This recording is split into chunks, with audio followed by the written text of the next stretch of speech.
Hello, this is Clarence Moye with the Words Daily here with the great Marc Maron, whose HBO comedy special From Bleak to Dark is now streaming on Max, I suppose. Mark, nice to meet Yeah, you. nice to meet you. Nice to see you. Before we get started, I have to come clean on one thing.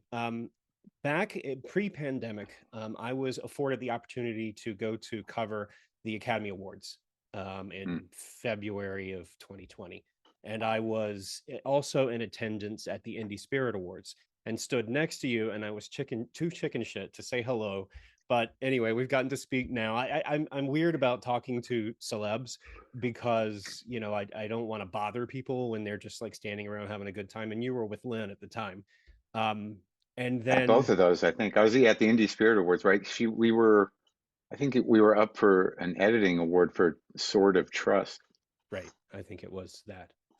And then little did I know that a couple of months later on April the 24th, I would be talking to Lynn for Little Fires Everywhere. We talked for about 45 minutes and did an interview, and she was fantastic and so gracious. And she talked about you and Sort of Truth and praised your performance. So and then of course I was horrified and shocked by what happened just 3 weeks later after that. Wow, that really, it was that soon. Like I remember she was doing press for that, Yeah. for Little Fires. Yeah, it's just for Sword of Trust. But for Little Fires, it happened, very quickly. It was very unbelievable. Yeah. But I wanted to share that memory because I had a fantastic time talking with her. She gave me 45 minutes, which usually people don't have that time, but she talked about everything and it was one of my favorite conversations Yeah, she of was ever. very engaged, very charismatic, loved to talk. She was great. She really was. So with your special From Bleak to Dark, how when you're building something like that, was this experience different than when you traditionally would build a stand-up routine? Well, I mean, it was different in the sense that I don't know that it was different in the sense of me talking about myself and how it evolved on stage, but it was different in that, we were coming out of a pandemic. She died early on in the pandemic, and grieving in that vacuum was difficult, and trying not to feel isolated and not really being able to do comedy was difficult, and I didn't know really how I was going to move forward with it. But I started doing these Instagram lives to sort of stay engaged with some sort of audience. Um, but oddly, I imagine that it timed out okay, in the sense that the trauma of the beginning of the grief was in it's sort of overwhelming and kind of unmanageable and unruly and messy. And, there's a lot of stuff happening. My brother came out, and, there was a lot of stuff that needed to be done. And it was hard for a long time. So I think that by the time that I could start processing my experience on stage, I was through the tunnel of that immediate sense of shock and grief, and that was really not controllable emotionally. So, but not unlike I've done in many points in my life around things that have happened to me, whether they be divorces or getting sober, or whatever things that happen to me that are jarring. I usually take it to the stage somehow. So the process I've grown used to, and Lynn directed my last two, specials.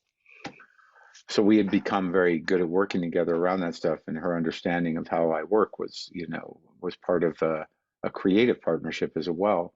But I usually take a residency at a small black box theater and just start to improvise through what I'm thinking and feeling, and that's how I write. So it was a process of that, and at the beginning of that, some of the stuff was pretty raw. I'm talking about things like grief, but I'm also doing it in order to make myself, feel better through the process, or Mm. share it in a way that was not necessarily, um, just full of sadness.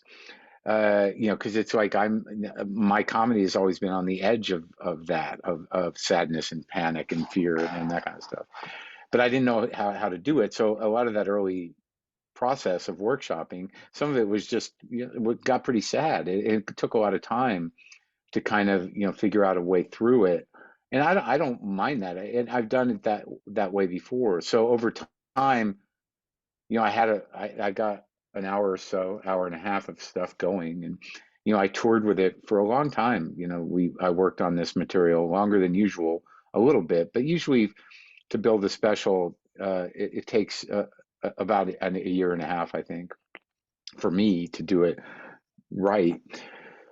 So yeah, I mean, I don't remember what the original question was, but the process, Mm. once I started working, once we came out of, or we were still in COVID pretty heavy, but I started working as soon as I could, indoors and at clubs. I didn't do any outdoor shows. And during COVID and even before Lynn passed, I didn't know how anything was going to work after that. Right. But once I got up there and started processing, it kind of went the way it usually does. It was me taking out, going on the road, doing clubs and theaters, doing about an hour and a half to 2 hours of stuff.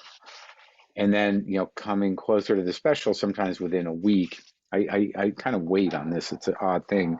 I know I have to get it down to 60 to 70 minutes, and tighten it, but I'll do that like a week before. It's kind of crazy, but I think that it's just in my nature is to keep myself a little bit, on edge and engaged. So by the time I do the special, if I had just if I just gotten rid of redundancy and picked a theme and figured out what the the callbacks are, and how it's going to fit together as a piece, as a special, that happens like a week or two before. So, but when I do the special, it's pretty, it all becomes fresh because I've taken things out. Mm. I've moved chunks around. I've done, and it keeps me very engaged with it, and it makes it very fresh. I read that there was a point where you were feeling anxiety over whether or not you'd be able to find something funny again, or funny, find what happened with Lynn, ever be able to refer to that in a humorous way and find the funny in that Right. experience. What was the trigger that allowed you to kind of move forward with that? Well, there were real experiences happening that happened, I fairly common, with people grieving, Mhm. this need for relief and this sort of mystical presence, or the need to believe that maybe they're, still around you somehow, or watching, so a lot of that stuff kind of unfolded in a very sweet way, but ultimately started to kind of tag itself, the hummingbird piece and all that stuff. But like I framed that centerpiece joke around visiting her after she had passed away at the ICU, as being the first funny thought I had, that I didn't really think was possible to share really. But that was sort of the window of it, that to know that, in my mind, I'm going to find funny things primarily to make me feel better. Uh, it's just my nature, and it's just something my brain does a lot of times. And I'm a pretty sensitive guy, and I'm pretty, kind of overwhelmed with anxiety and panic much of the time. But this was so tangible, and it was so real. It was very visceral to tragically lose somebody you love, out of nowhere for no real reason. So all the feelings around that, I think, began to I began to realize that there's nothing unusual about this, and everyone's going to experience some degree of this. Everyone's going to experience loss. You hope that you get through life without tragedy, but so my experience of it for the first time, really, was to, talk about it, and to seek commonality through humor with people who've experienced it. And I also did it with my dad's dementia a bit, that there are these things that are incredibly painful and difficult about being human, but are inevitable, death and sickness, that it seemed like, well, this is where it's at, man. No one likes to talk about this stuff, yet there couldn't be anything more um, common among people. And for me, it's always helped since I was a little kid to have comedians frame things so I can somehow, find contextualize it and find some relief around it and realize like, hey, life goes on some level, but also, it's not unfunny. This kind of weird rigged game of life, that that doesn't end well for anybody, and that's ridiculous. So, you got to find your way through that. My mother has dementia as well. Has your father gotten to the stage where where he's seeing dead family members? He's asking about them, Yeah, like where's his mother, yeah, that kind of stuff. yeah. My mother sees her mother and father and brother who passed years ago, and it's difficult for my father to deal with. Not my father is not a patient person anyway, so Yeah, the fact that they are shut in and they are of a fixed income and they can't get extended help and that kind of thing. It's painful to go through.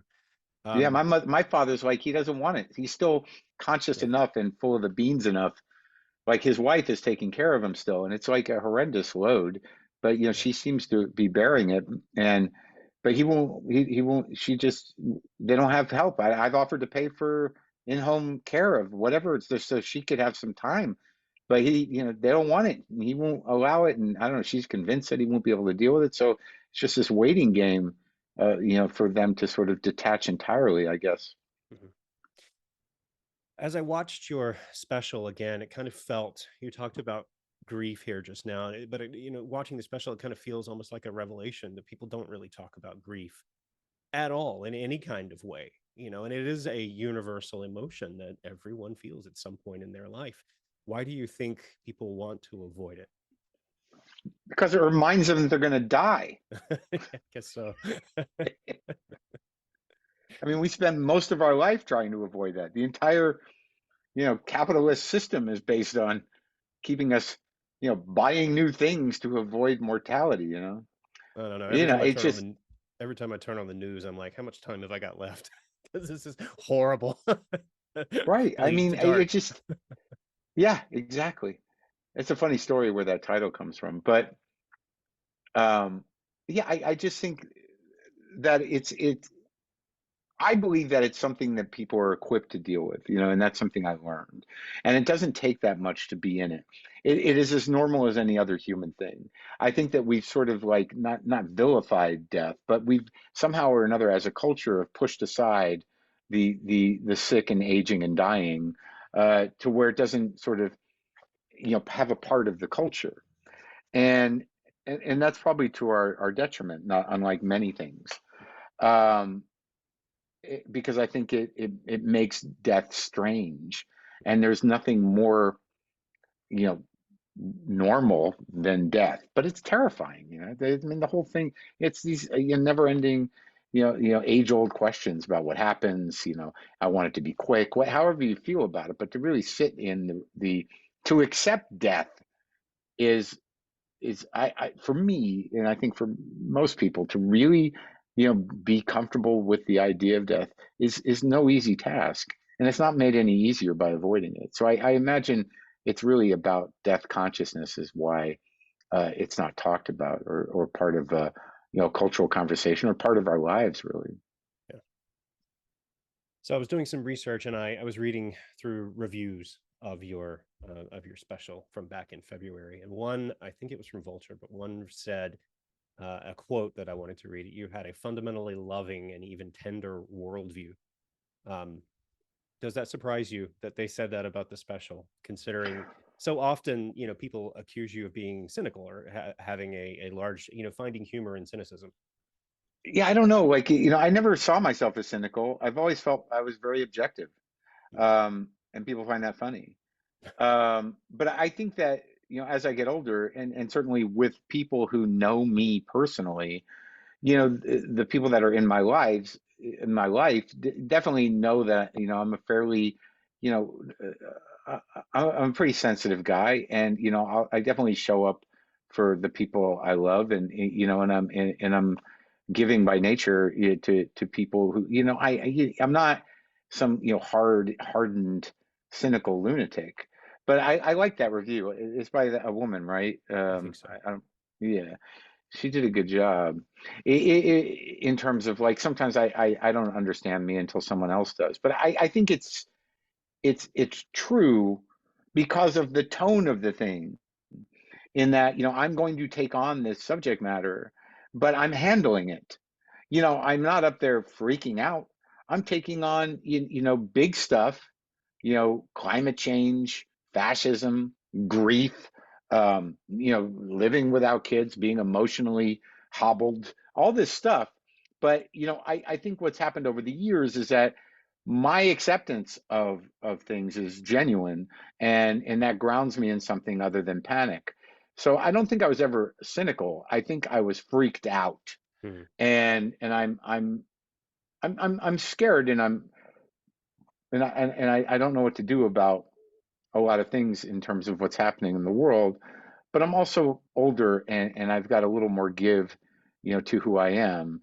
But I think that's the difference. I think when I was younger, I was angry and full of fear and panic, and I wanted to make an impression. But now I think I have a level of acceptance about who I am, and also the way I see the world.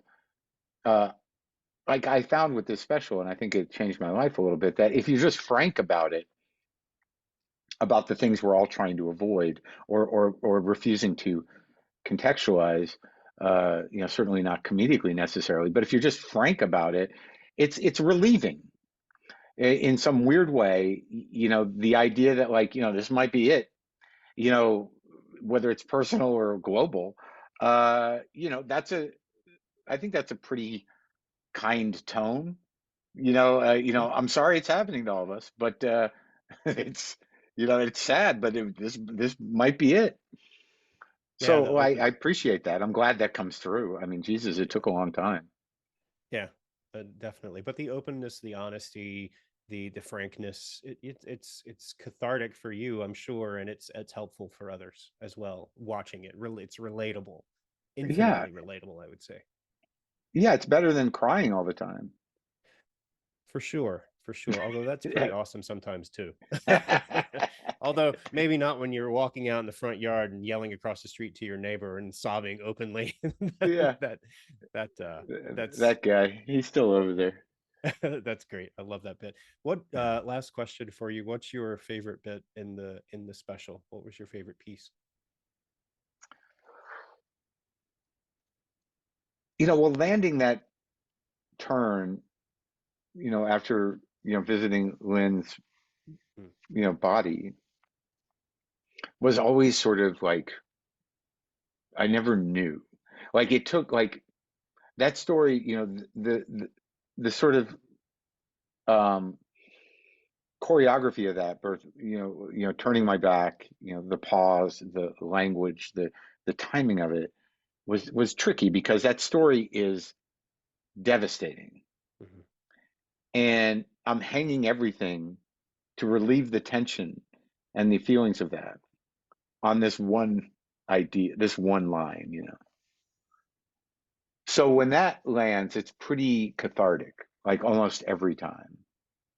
And I've actually sensed at times that there were people that were like, why'd you have to why'd you have to make that funny? Like, I felt like it was such a powerful story. Hmm. You know, why'd you? Because I'm like, because I gotta let everybody off the hook a little bit. But Right. oddly, a lot of people have gotten in touch with me, and they've done it. They've done selfies. People do it, Hmm. you know. Um, but I like doing that, and I like that beat in the bat joke, where I'm like, I'm never gonna look at a bat and think, I don't want. I'm gonna kill myself. Hmm. That joke is, I think it's a powerful concept around,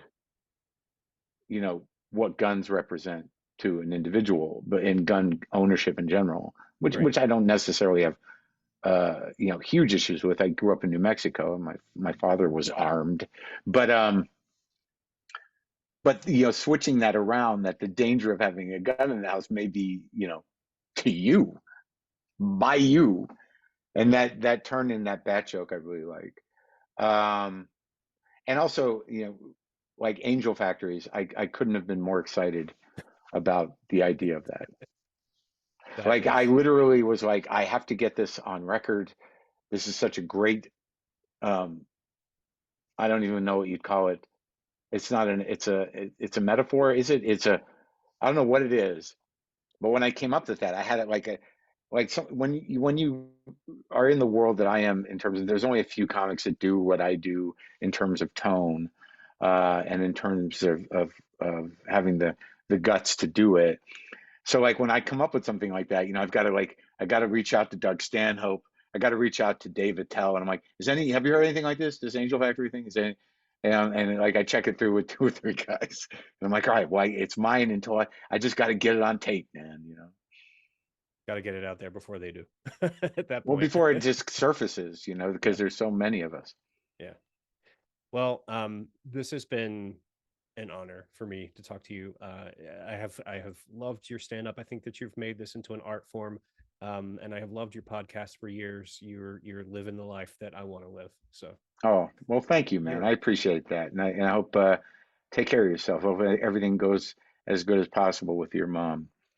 thank you. Same for your dad. Okay, buddy. Take Take care. care. Yeah. Bye.